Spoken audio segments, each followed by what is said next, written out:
श्रीरंगनाथ षडगोप यतीन्द्रदुष्टम् लक्ष्मीन्द्रसिंहचरचित्करुणैकपात्रम् श्रीरंगवीर रघुराज षडगोपकृत्यम् वेदान्तदेवी यतीन्द्रमहं प्रपद्ये श्रीमद्रङ्गशठारिगम्यनिवराल् लब्धागमान्तद्वयम् श्रीमद्वीर रघुद्वराज्य शरचित्पादारविन्दाश्रयम् श्रीमद्वेदपदं सुदेशिकैतेः कारुण्यदीक्षास्तुतं देवे रङ्गधुरेण சாதனவதம் நாராயணம் யோகினம். அதாவது நாம் சந்தியாவந்தனாரி திருமணக்கள் எல்லாவற்றையும் நாம் அவசியம் பண்ண வேண்டியதுங்கிறதுனால இதான் சொல்லிவிட்டோம். சந்தியாவந்தனத்தில் அர்க்கியம் எதுக்கு கொடுக்குறோங்கிறத பற்றி சொன்னோம். இருந்தாலும் கூட எப்போவுமே அடுத்த உபன்யாசம் ஆரம்பிக்கிற போது முன்ன சொன்னதை சொல்லிவிட்டு சொன்னாதான் நமக்கு அது அனுச்சிதமாக புரிய வரும். அர்க்கியம் எதுக்கு கொடுக்கறதுன்னு சொன்னால் எல்லா வர்ணத்தாருக்குமே ஒரு அர்க்கியம் கொடுக்கணும்னு சாஸ்திரங்கள்ல சொல்லியிருக்கு. என்னன்னு கேட்டா, பிராமணன் சந்தியாவந்தனம் பண்ணி பிரம்மட்சத்திரிய வைஷ்யர் இந்த 3 வர்ணத்தாரும் அர்க்கியம் மந்திரம் சொல்லி அர்க்கியம் விடலாம். பிராமண இதரான சூத்ரனாள் இருக்காளே அவளுக்கும் காத்தால சூரியோதயம் ஆன பிறகு பல்ல தேய்ச்சிட்டு சூரியனை குறிச்சு ஒரு 2 அர்க்கியம் விடணும்னு சாஸ்திரம் சொல்றது. எதுக்குன்னு கேட்டாருன்னா, அவனுடைய இந்த அர்க்கியமும் அந்த சூரியனை காப்பாத்துறது அப்படின்னு சாஸ்திரங்கள்லாம் ரொம்ப பிரமாணமாக நம்ம சொல்றது. அதுதான் வேதத்துல சொல்லியிருக்கு. நாம இவன் எதுக்கு சந்தியாவந்தனம் பண்றான், சந்தியாவந்தனம் பண்ணி அர்க்கியம் எதுக்கு கொடுக்கறான் அப்படிங்கிறத சொல்ற போது, இந்த சூரியன் உதிக்கிற போது 2 ராட்சதாள் மந்தேகாரனாள்னு பேரு, அவள் சூரியனை உதிக்க விடாத பண்றா. உதிக்க விடாத பண்ற போது இவ என்ன பண்றா, எல்லா வேதக்காராலும் வேதிகளோ எதிர்வேதிகளோ இந்த சாமவேதிகளோ எல்லாரும் இல்லை அதர்வ வேதிகள் கூட அவளுக்கும் கூட எல்லாருக்கும் என்னன்னா காயத்ரியை சொல்லிதான் முதல்ல 3 அர்க்கியம் விடணும். அதுக்கப்புறம் காலாதீதமாக, அதாவது சகாலத்துல பண்ணினோம்னா பிராயசித்தமான அர்க்கியம் ஒருத்தருக்கும் ஒவ்வொரு விதமாக சொல்லியிருக்கு. ஒவ்வொரு வேதக்காராளுக்கும் ஒவ்வொரு விதமாக சொல்லியிருக்கு. அந்த முதல் 3 அர்க்கியம் மட்டும் எல்லாருக்கும் காயத்ரினாலதான்.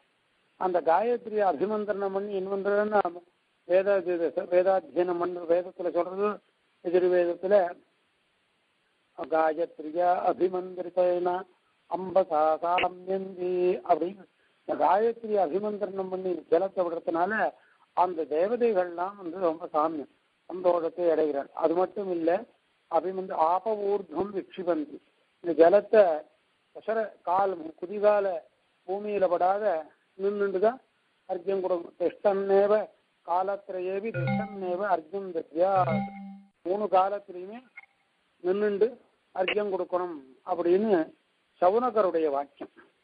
அந்த மாதிரி சவுனகருடைய வாக்கியத்தினை வச்சுட்டு நாம 3 வேளையும் அந்த அர்க்கியம் கொடுக்குறோம். அந்த அர்க்கியம் கொடுக்கறதா என்னது, தா ஏதா ஆபகா வஜ்ரி பூத்வா, அந்த அர்க்கியம்ங்கிறது ஜலத்தை வச்சு கொடுக்குறது இல்லையா, அது வஜ்ராயுதமாக போய் அந்த மந்தேகாரங்கிற ராட்சசர்களை தீபாந்தரத்துல கொண்டு தூக்கி போடுது. பிரக்ஷிபந்தினா என்னன்னா ஏந்திருக்க முடியாது போடுறதுன்னு அர்த்தம். க்ஷிபந்தின்னு சொன்னா வெறும் போட்டுறதுன்னு அர்த்தம். பிரக்ஷிபந்தினா பிரகிருஷ்டேன்னு க்ஷிபந்தி, பிரகிருஷ்டமா என்ன சொன்னா திருப்பி ஏந்திருந்து அவன் வர முடியாது அப்படிங்கிறது. அன்னைக்கு முடியாது, மறுநாள் திருப்பி வருவோன்னு சொல்றது வேணும். அந்த மாதிரி அர்க்கியப்பிரதானமானது விசேஷமாக நமக்கு சொல்லப்பட்டிருக்கு. அது சகாலத்துல பண்ண வேண்டியது. சகாலத்துல பண்ணலன்னு சொன்னால், அகாலத்துல காலம் மாறி சூரியோதயத்துக்கு முன்னே நம்மளால பண்ண முடியல அப்படின்னு சொன்னா அருணோதயத்திலேயாவது பண்ணணும். அருணோதயத்திலும் பண்ண முடியலன்னு சொன்னா சூரிய உதித்த பிறகு பண்ணினா அது பிராயசித்த அர்க்கியம் அவசியம் பண்ணணும் அப்படிங்கிறது. அதுல இந்த பிராயசித்த அர்க்கியமானது எதிர்வேதிகளுக்கு திருப்பி காயத்ரியினால்தான்.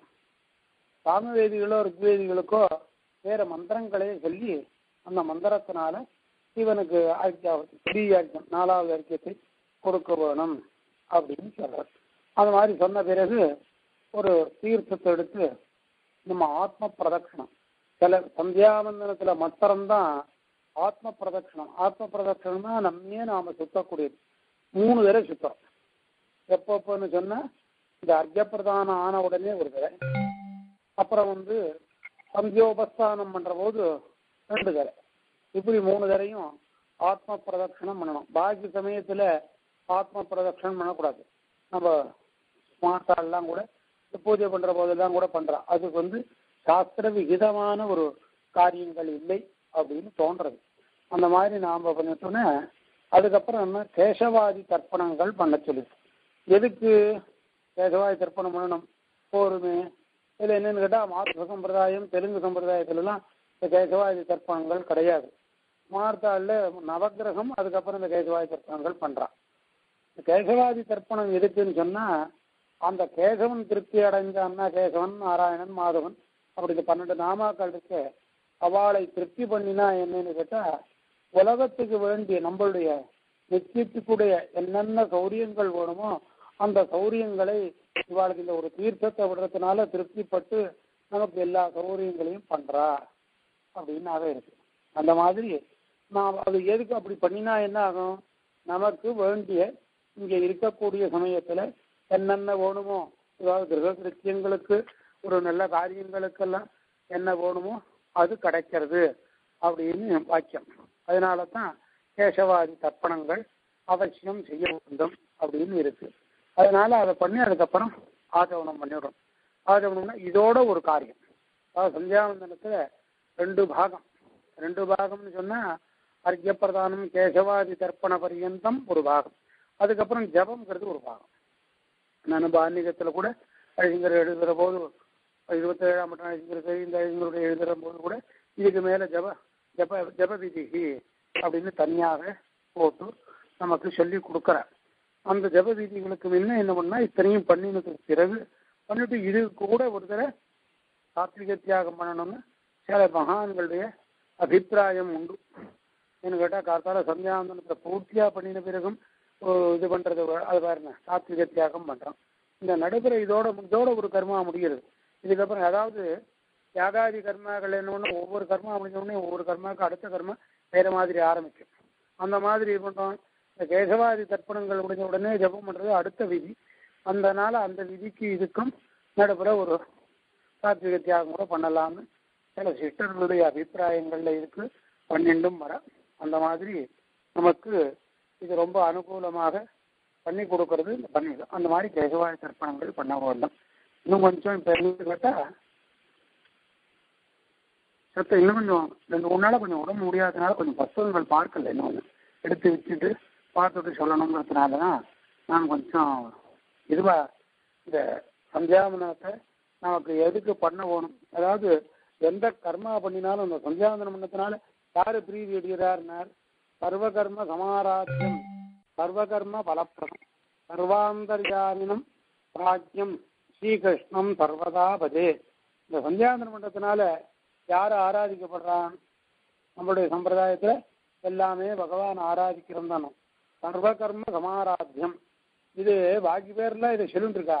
ஆனா அவளுக்கு இதுல அன்வர்த்தமாக ஆகாது, நமக்கு தான் அன்வர்த்தம். அதாவது அன்வர்த்தம்னா அதுக்கு நாம் அதுல இந்த ஸ்லோகத்தினுடைய அர்த்தம் நமக்கு தான் அனுகூலமாக இருக்கும். சர்வகர்ம சமாராத்தியம் எல்லா கர்மாவனாலையும் அவனை நன்கு பூஜிக்கப்படக்கூடியவன். சர்வ கர்ம பலப்பிரதம் இந்த இத்தனை கர்மாக்கள் பண்ணினோம். கர்மாக்கள் பண்ணினதுக்கு பலன் என்ன? அவனை ஆராதித்தது பலன். அந்த ஆராதித்த பலனை அவன் நமக்கு கொடுக்கக்கூடியவன். அப்படி யாரு அவன் யாரு அப்படின்னு கேட்டா சர்வாந்தர் யாமினம் பிராஜ்யம் எல்லாருக்கும் அந்தர்யாமியா இருக்கக்கூடியவன் யாரு? எம்பெருமான் ஒத்தன்தான். அந்த எம்பெருமான சர்வயாஞ்சனம் பிராஜ்யம். பிராஜ்யம் சொன்னா அவனுக்கு வீடு வேற ஒருத்தருமே கிடையாது. ஒப்பற்றவன் தன்னொப்பா இல்லப்பன் அப்படின்னு ஆழ்வார் சாதிச்சா மாதிரி தனக்கு நிகரானவன் இல்லாத ஸ்ரீகிருஷ்ணம் எம்பெருமான் கிருஷ்ண பகவானை சர்வதா பஜே எப்பவும் நான் ஸ்தோத்திரம் பண்றேன். ஸ்தோத்திரம் பண்றதுனால என்ன அப்படின்னு கேட்டா எம்பெருமானுக்கு நம்ம நன்னா ஆராத்தியம் பண்ணி நம்ம சந்தியாவந்தனாதி கர்மாக்களை ஒழுங்காக பண்ணினால் அதனுடைய நாள பிரீதி அடையவரன் யாரு? எம்பெருமான். அவன் பிரீதி அடைஞ்சதுனால என்ன நமக்கு லாபம் அப்படின்னு சொன்னா பலப்பிரதம் எல்லா விதமான பலனையும் நமக்கு அனுகிரகம் பண்ணக்கூடியவனாக இருப்பான். அதனால தான் நாம சந்தியாவந்தனம் பண்ணணும் அப்படின்னு சொல்றோம். இப்ப நாம என்ன பண்ணிட்டு இருக்கோம்னு கேட்டா இங்க கூட சமாசனத்துக்கு வரவாளை முதல்ல சந்தியாவந்தனம் பண்றியா? சந்தியாவந்தனம் பண்ணலைன்னா என்ன தோஷம்? நீ ஏன் சந்தியாவந்தனம் பண்ணலைன்னா அந்த பாபம் யாருக்கு போய் சேரும் யாரைக்காது இது பாதிக்கும் அப்படிங்கிறத எடுத்து சொல்றோம். எடுத்து சொல்லி நீ சந்தியாவந்தனம் பண்ணினா இங்க வந்து சமாதானம் பண்ணிக்கோ, இல்லைன்னா நம்ம சேவிக்க வேண்டாம் அப்படின்னு சொல்றோம். சேவிக்க கூட கிருஷ்ணன் வந்து சேவிக்கிற போது வாண்டான்னு சொல்லக்கூடாது. இருந்தாலும் ஏன் சொல்றோம்னு கேட்டா, நாம வந்து கர்மானுஷ்டானம் பண்ணாத போனா சர்வ சந்தியாஹீனா அசுச்சிஹி, சந்தியாவந்தனம் பண்ணாத இருந்தான்னா சர்வ கர்மத்திலையும் அவனுக்கு இது கிடையாது. எந்த கர்மா பண்ணினாலும் அவனுக்கு பலன் இல்லை அப்படின்னு சாஸ்திரங்கள் சொல்றது. அதனால நாம சந்தியாவந்தத்தை அவசியமாக பண்ண போகணும்.